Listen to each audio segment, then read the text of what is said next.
Bonjour à tous. Bonjour. Pour commencer, je vous souhaite d'excellentes fêtes au nom de toute l'équipe Simtrax de fêtes de fin d'année. Et nous allons donc continuer cette série de webinaires associés en fait à l'optimisation de la chaîne logistique. En effet, la performance et parfois même la pérennité de l'entreprise dépendent aujourd'hui de la maîtrise du processus logistique. Dans sa globalité, c'est à la fois stratégique et de cela dépend la croissance. Et donc, pour obtenir cette croissance, il faut une flexibilité qui est donc directement associée à la gestion des flux, qui conditionne bien sûr les décisions au niveau de l'entreprise, au niveau stratégique, mais aussi au niveau opérationnel et toutes les perspectives d'évolution de l'entreprise. C'est pourquoi nous avons décidé d'organiser cette série de webinaires sur l'optimisation de la chaîne logistique. Et cela doit nous amener à analyser justement les enjeux pour l'entreprise et les enjeux pour l'environnement de l'entreprise au travers de ce tableau. Aujourd'hui, la logistique. Alors, après avoir abordé les thèmes de la communication, puis de la traçabilité, ensuite de la liasse documentaire au sein de la chaîne d'approvisionnement, nous vous proposons maintenant de mesurer la performance globale de la chaîne logistique, afin justement d'assurer une visibilité accrue de la chaîne d'approvisionnement. C'est un vrai défi pour nous de vous présenter ça, mais également pour les entreprises, de l'implémenter. Alors, pour commencer un petit peu l'histoire, le saviez-vous, il y a 69 ans, au printemps 1940, ça ne nous rajeunit pas, Winston Churchill a dû faire face à une tâche ardue. En effet, vous connaissez un petit peu l'histoire, et dès les premières semaines de mai 1940, il comprit très rapidement, si vous voulez, que l'Angleterre serait le dernier recours à la déferlante allemande. Alors, on le sait, on est dans la Deuxième Guerre mondiale, et en quelques semaines, la bataille de France a été perdue, et la Royal Air Force, justement, il laissa près de 500 combattants, voire un petit peu plus. Et dans la perspective d'une invasion, si vous voulez, Winston Churchill a dû prendre des décisions qui changèrent le sort de la future bataille d'Angleterre et le sort de l'humanité, comme on a pu le constater par la suite. Car avec des ressources limitées, si vous voulez, il a dû envisager de maximiser l'utilisation de ces ressources humaines, en particulier sur les pilotes. Il a donc souhaité disposer d'un environnement de prise de décision adapté à la situation, parmi lesquels on trouve la création d'un centre des opérations. Ensuite, il y a eu un déploiement d'un réseau de stations radar à courte et longue portée. C'était une première à l'époque, une innovation technologique. Le déploiement d'un réseau de plus de 1000 postes d'observation visuelle qui étaient complémentaires, si vous voulez, justement aux stations radar dans le sud de l'Angleterre. Et surtout, la création d'une salle des cartes, on va dire l'ancêtre de la salle cockpit, montant un ensemble de KPI, d'indicateurs graphiques associés. Et là, vous me voyez venir, effectivement, c'est la création de ces vues proactives qui illustrent les intentions de l'ennemi afin d'identifier, si vous voulez, les ressources. Donc, la transformation de la chaîne d'approvisionnement selon un modèle basé sur la demande en utilisant les meilleures pratiques à travers la mise en place de ces indicateurs. Alors, quelles leçons pouvons-nous tirer de cet exemple? Alors, l'utilisation tout d'abord d'un tableau de bord en temps réel qui va institutionnaliser la prise de décision et créer une organisation souple, capable de maximiser l'utilisation des ressources limitées. C'est le cas pour toutes les entreprises. Et ensuite, un système d'alerte précoce et une anticipation des situations. Ça, c'est un pilotage proactif de la situation. Et puis, la vision globale des données disponibles d'une organisation, bien analysée, présentée, qui favorise justement cette prise de décision. Alors, l'utilisation d'un système de décision lié à votre stratégie et les missions est donc fondamentale.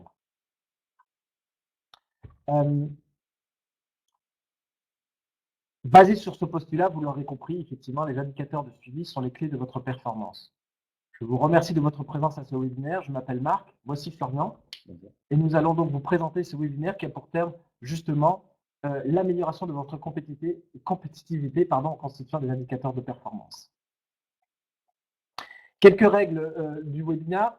N'hésitez pas à utiliser le chat pour communiquer avec nous. Vous avez aussi un bouton qui s'appelle Fit My Screen en bas à droite de votre écran pour visualiser l'ensemble de l'écran de manière globale. Sinon, vous allez visualiser qu'une partie en effet zoom et c'est un effet bateau garanti. Donc, je vous invite à le faire. Donc, au programme, la présentation effectivement des différentes utilités, mais rentrons tout de suite dans le vif du sujet avec justement, comme on peut le constater, une telle visibilité, comme on l'a dit, à la fois pour Winston Churchill, mais aussi pour les entreprises, c'est compliqué pour les systèmes actuels, dans les infrastructures, et on le voit bien au niveau de ce circuit logistique, les acteurs sont très hétérogènes. Diversité des acteurs, diversité des flux. La supply chain va réunir plusieurs milliers d'entreprises, pas forcément dans votre cas de figure, mais dans la globalité, depuis les fournisseurs jusqu'au point de vente, en passant par les industriels, donc les fabricants, les prestataires logistiques, comme on peut le voir, les WMS, les TMS, mais également les grossistes et les détaillants, donc les acteurs intermédiaires, ce qui va entraîner des définitions de données de formats de messages différents tout au long de la chaîne d'approvisionnement. Il peut donc s'avérer particulièrement difficile de recevoir et d'interpréter les rapports de situation d'une multitude de transporteurs, de transitaires, voire même de son propre système d'information, pour se faire une idée générale de la situation et évaluer les performances et les goulets d'étranglement. Il y a lieu de trouver un langage commun à toutes ces entreprises pour analyser des situations. C'est ce qu'on se propose de faire dans cette vision générale. Il devient important de créer un référentiel et de mettre en place les bons indicateurs. Alors, de quoi parle-t-on en effet? Alors, par définition, les indicateurs de performance sont souvent appelés dans leur forme américanisée, comme je l'ai indiqué tout à l'heure, les KPIs, c'est-à-dire Key Performance Indicators. Ce sont les outils, si vous voulez, indispensables au pilotage d'une entreprise. On les connaît. En règle générale, ils sont positionnés de suite pour la partie financière, et c'est justement l'objectif de ce webinaire, d'indiquer un petit peu quels sont les indicateurs pour la chaîne logistique. Alors, un indicateur, c'est d'abord une information ou un ensemble d'informations, si vous voulez, qui va contribuer à l'appréciation d'une situation par un décideur. Ça, c'est le premier point. Ensuite, c'est une mesure ou un ensemble de mesures ciblées sur un des aspects critiques de la performance globale de l'organisation. Et puis, bien entendu, c'est un aide à la décision. On peut trouver 3 indicateurs par rapport à la chaîne logistique, toujours dans cette situation. D'abord, c'est des indicateurs d'alerte. Cet indicateur de type tout ou rien va signaler un état anormal du système sous contrôle nécessitant une action immédiate ou non. Un franchissement de seuil critique, par exemple, souvent au niveau des stocks. Je crois qu'on a d'ailleurs un exemple à ce sujet. Ensuite, un indicateur d'équilibration. Alors ça signifie quoi? C'est simplement un indicateur qui est étroitement lié, si vous voulez, aux objectifs et à la boussole du décideur. C'est-à-dire, en fonction de ces objectifs, il va pouvoir décider. Il informe sur l'état du système sous contrôle en relation avec les objectifs suivis. Et puis, on a, pour terminer, les indicateurs d'anticipation. C'est un bon tableau de bord, est un instrument de prospective. Donc, on va se projeter dans l'avenir, qui va permettre donc d'anticiper, d'envisager avec une meilleure assise la situation actuelle. C'est mettre en perspective les choses, simplement, un indicateur d'anticipation. Et le plus délicat n'est pas de définir ce qu'on souhaite piloter, bien sûr, mais comment on souhaite le piloter, pardon. Et on va ne piloter que ce que l'on mesure. Je cite Winston Churchill. Alors, pour évaluer un petit peu dans quelle mesure, qu'est-ce qui caractérise un bon indicateur? Vous avez la liste, c'est être facile à mesurer, être basé sur des paramètres pertinents, permettre d'identifier des choses précises comme des coûts, des délais excessifs, et être dans la mesure du possible déjà corrigé régulièrement par les principaux intervenants objectifs. Les indicateurs sont donc déterminants pour l'atteinte des objectifs visés. Et depuis Ramalan, en 2008, on constate à ce sujet que les indicateurs utilisés, si vous voulez, dans le cadre de projets portant sur le commerce et le transport devraient offrir ces caractéristiques.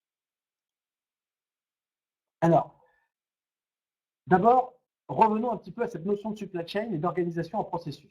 C'est le cas de la supply chain. Donc, c'est une organisation destinée à livrer le produit attendu, vous le savez très bien, au niveau de la qualité attendue, au bon endroit, en temps et à l'heure, tout en respectant des exigences ou des engagements de service, et tout cela au moindre coût, bien entendu. C'est donc une organisation en processus et en flux qui va être orientée vers la satisfaction du client. On a donc 3 types de flux. D'abord, un flux d'information qui va nous servir à manager, planifier, coordonner.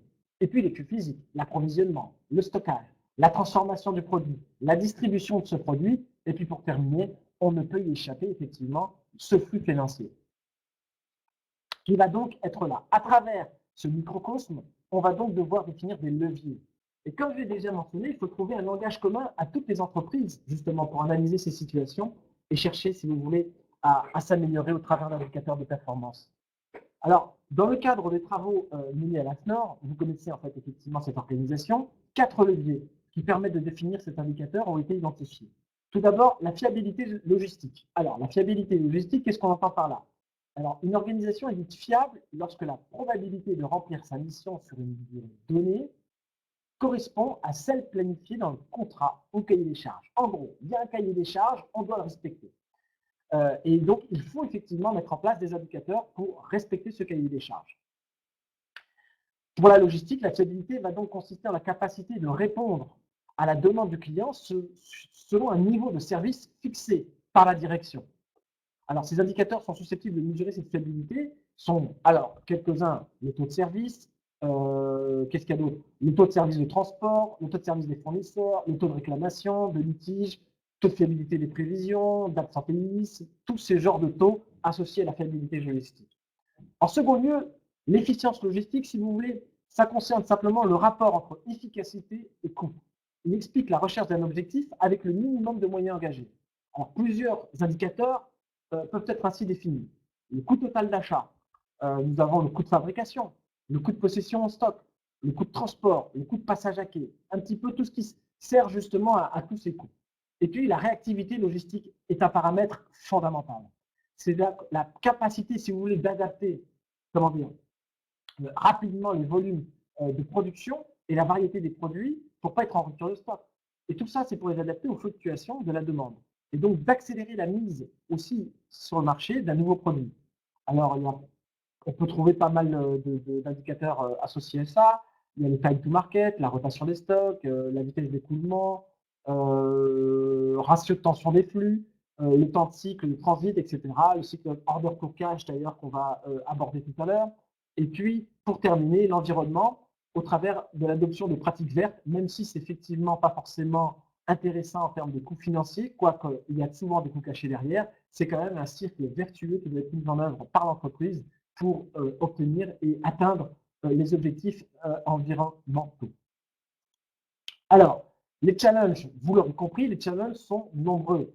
Alors, c'est écrit en petit, vous le lirez plus tard parce que vous pourrez évidemment télécharger cette présentation. Rendre durable la satisfaction de la demande, réduire les stocks, réduire durablement les coûts de la supply chain, gérer la variabilité des marchés, le prix de l'énergie, gérer la concurrence mondiale, assurer la réactivité, gérer les risques environnementaux. Tout cela, ce sont des challenges effectivement que l'on doit atteindre.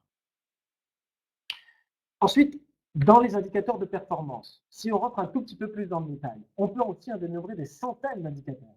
Et si on les mettait tous au même plan, on n'aurait qu'une faible visibilité pour la conduite des organisations. Trop d'indicateurs tue l'indicateur. Voilà pourquoi on a été identifié 4 typologies d'indicateurs, définies, je dirais, de façon rigoureuse et structurée, avec formule de calcul, données de calcul, unités, périodicité de mesure, facteurs influents, fichiers joints, etc. C'est important. Alors nous, on s'avère que la plupart des indicateurs, on va essayer effectivement de les exploiter dans Excel. Ça va être un petit peu notre cheval de bataille.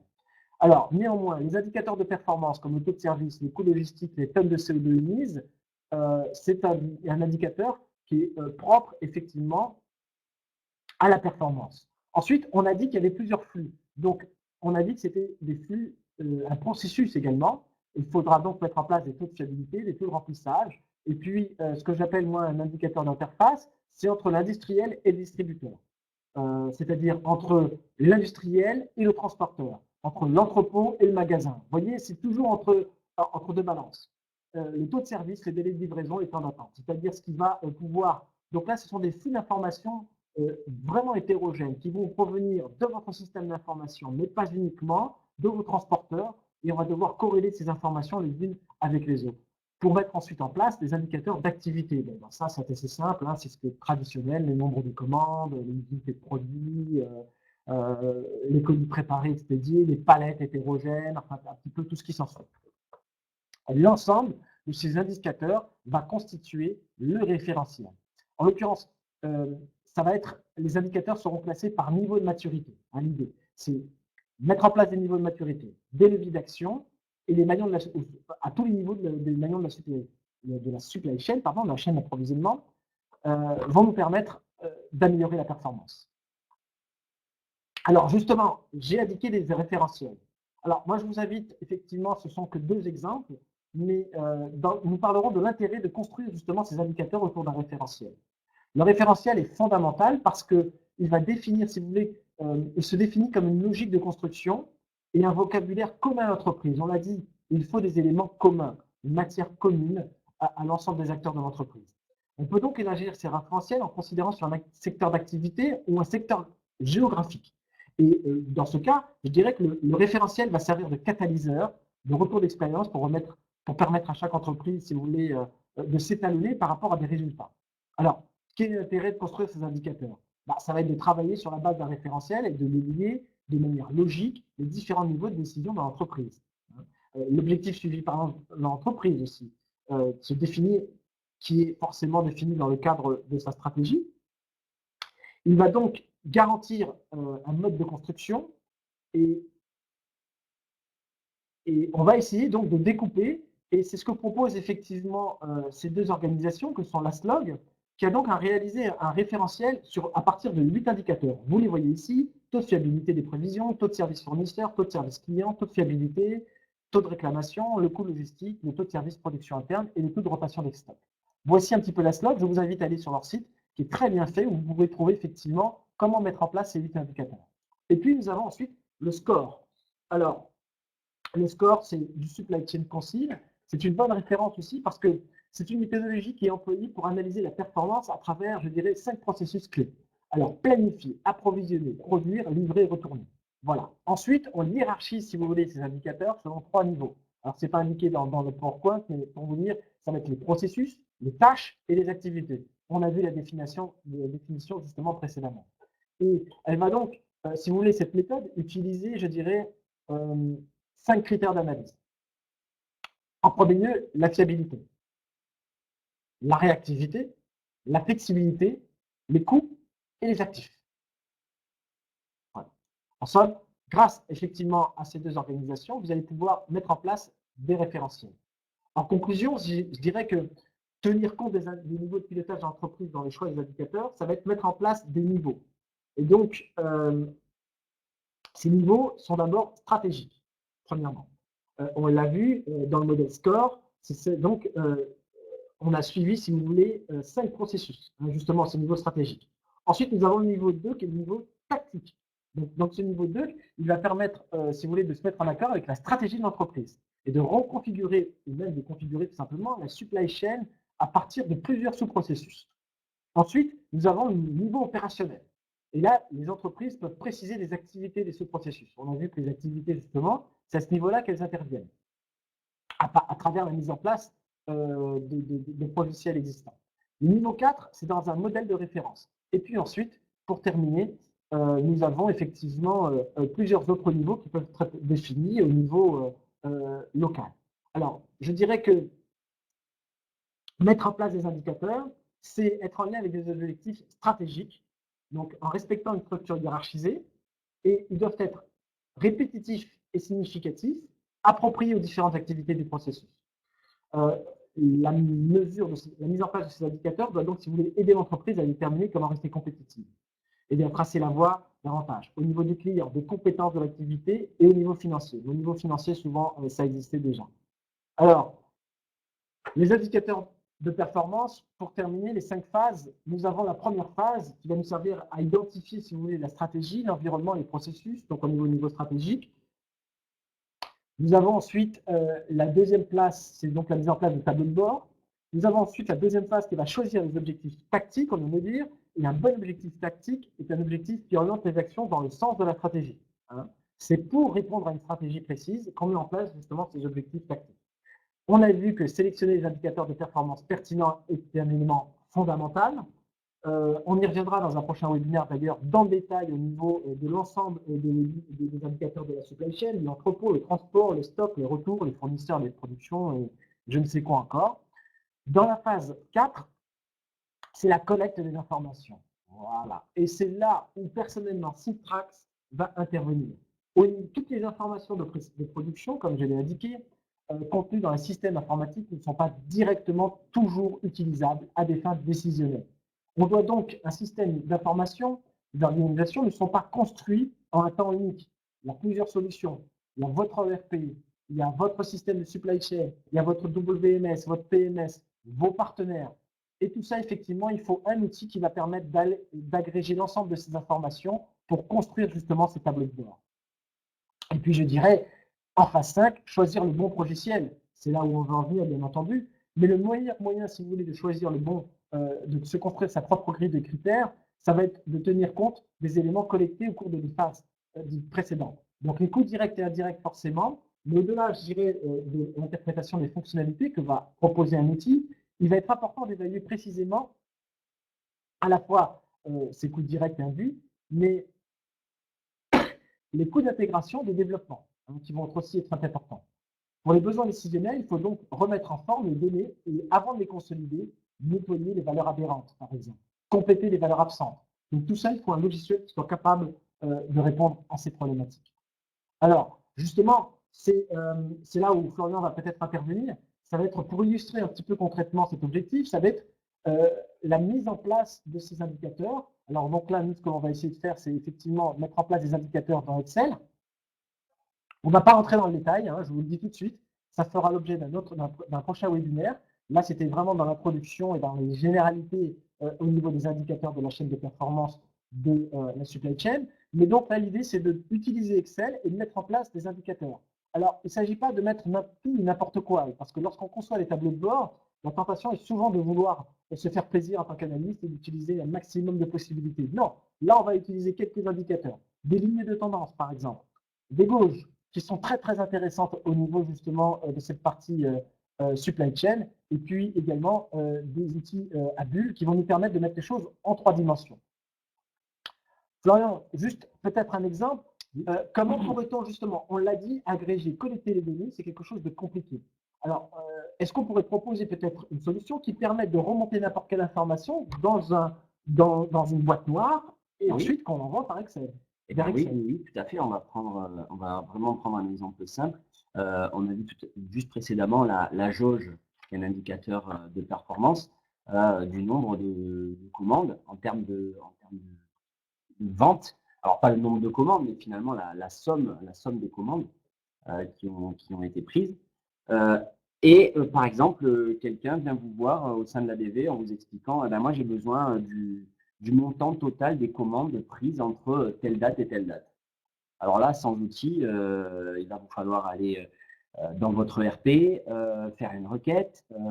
Dans cette requête, il va falloir mettre des variables, des paramètres. Il va vous falloir construire quelque chose de pas simple et vous pourrez pas lui sortir dans les 10 minutes. D'accord, Florian, mais néanmoins, il est possible que tu parles de requête, mais il est possible que je n'ai pas forcément les droits pour aller chercher ces informations. En plus, alors qu'est-ce que je fais moi? Ce qui m'arrive souvent, c'est la double saisie manuelle. Eh bien, la double saisie manuelle, voilà, l'idée de ce que je vais vous présenter maintenant, c'est que vous n'allez pas avoir besoin de double saisie manuelle.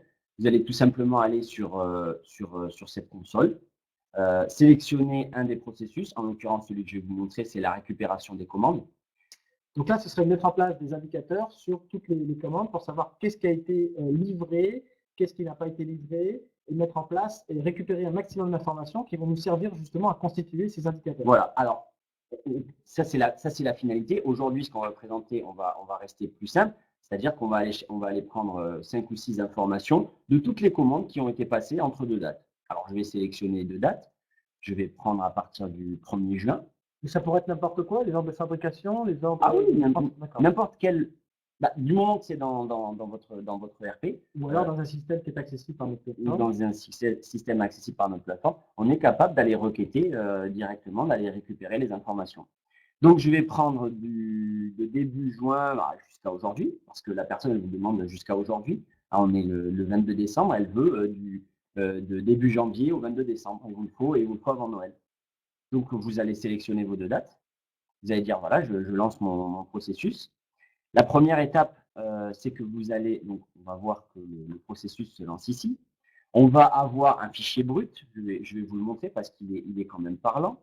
On va avoir un fichier brut qui vient d'arriver, 10h25, donc c'est bien celui-ci, dans lequel en brut j'ai des données, mais bon, là c'est encore illisible, on est d'accord qu'on a toutes les informations. Oui, mais là, il va vous poser des questions dessus, ça va être compliqué.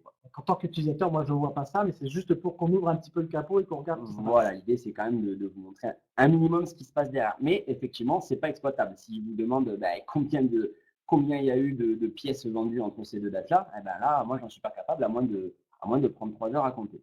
On ne va pas faire ça. Ce qui va se passer, c'est qu'il va y avoir un deuxième processus qui est lancé, qui va, à partir de ce fichier XML, nous donner un joli fichier Excel. On va rester simple, celui-ci est très simple. Et qu'est-ce qu'il va me donner? Eh bien, il va me donner les informations du mandant, le numéro de la commande, les items de la commande, le matériel pour chaque item, la description, ça c'est assez en plus, l'item catégorie, la plante. Mais ce qui peut vraiment nous intéresser, c'est finalement le net price. Et là, on voit que eh ben, ça commence à être de suite un peu plus utilisable. Alors moi j'adore Excel, alors excuse-moi, pendant que tu parles, hein, Oui, je m'amuse un petit peu. oui, tout à fait. Donc c'est-à-dire que là, à partir de là, je vais pouvoir mettre en place effectivement mes tableaux croisés et puis utiliser en fait ces informations et puis associer ça à des graphiques. Ah ben moi, voilà, je te donne le fichier Excel. Après, tu peux en faire. Ça s'appelle du teasing parce que du coup, on vous montrera ça au début de l'année 2017. Hein, donc, n'hésitez pas parce qu'après, on vous montrera comment effectivement automatiser même ces tâches-là parce que là, les données, on a vu qu'elles sont déjà exploitables. Donc, quelle que soit en fait la source, on va être capable d'amener ces données, si j'ai bien compris, hein, Florian, directement dans Excel avec peut-être le bon format. On aurait très bien pu. Est-ce qu'on aurait pu mettre ici, par exemple, un format, je dirais, un format comptable, par exemple? Ah ben de toute façon, après, avec Excel, on est complètement capable. Il y a de manière automatique, je veux dire. Ah oui, de manière on automatique. envoie là-dedans directement avec le bon format. Ben oui, on va paramétrer le template parce que moi, j'ai utilisé un template dans lequel, à la base, il y a écrit le mandant, le numéro de la commande, il y a juste écrit ça. Et après, moi, avec l'outil que je viens effectivement d'ouvrir, qui est notre designer, en utilisant la fonction Word Excel de ce designer, je suis capable de dire, eh ben, là, c'est le fichier Excel que je vous ai montré en ouvrant le capot. Le fichier de départ. Le fichier de départ. XML. XML exactement, merci de me corriger. Et dans ce fichier XML, donc je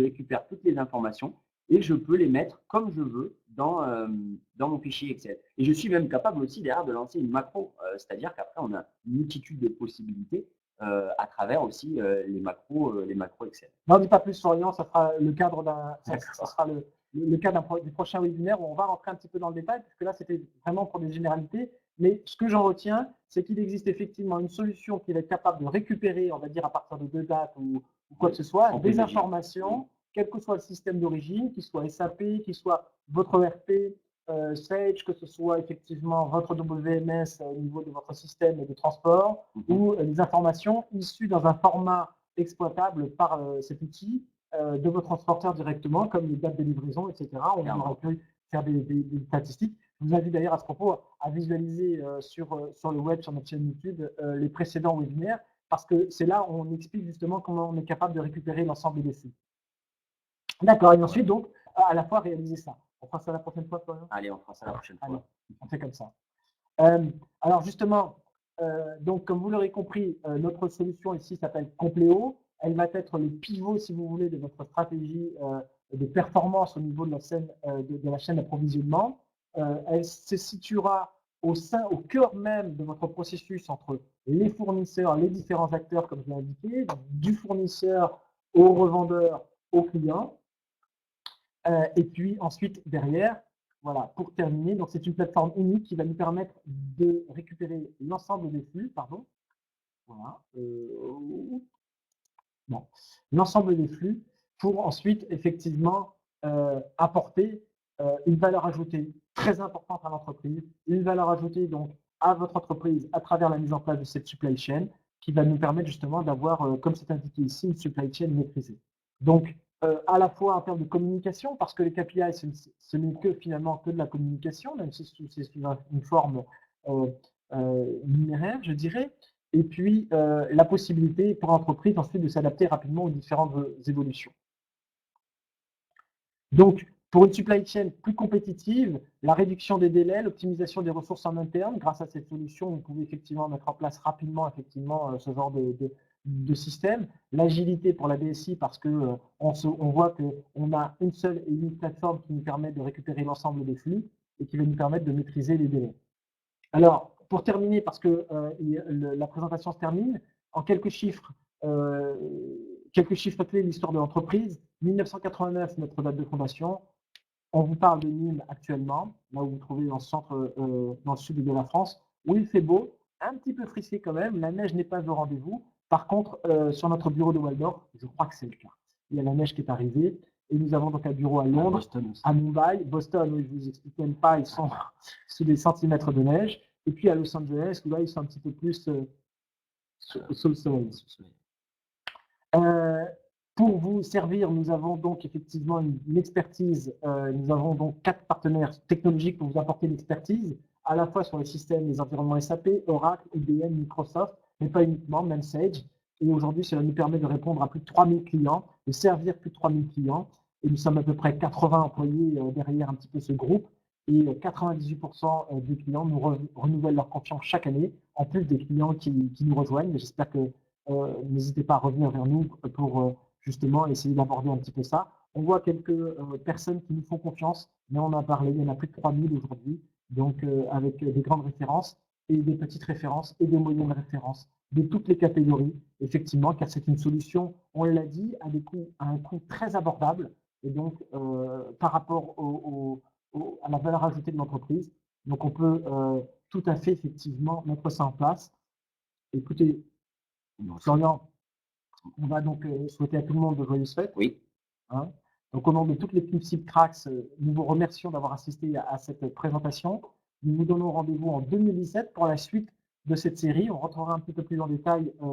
Alors, normalement, ça s'appelle un teasing ou je ne sais quoi, mais on parlera de la gestion de la chaîne documentaire avec le suivi des fournisseurs, les réseaux logistiques, comment mettre en place des indicateurs d'entrepôt.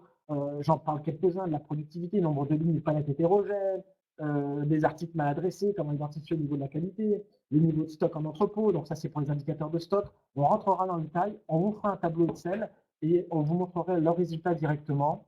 Écoutez, dernier mot, bonne fête de fin d'année et surtout une excellente santé à tous. Merci de nous avoir suivis et à très bientôt. Bonne fête et à Merci, l'année Florian. prochaine. Merci à toi, au revoir.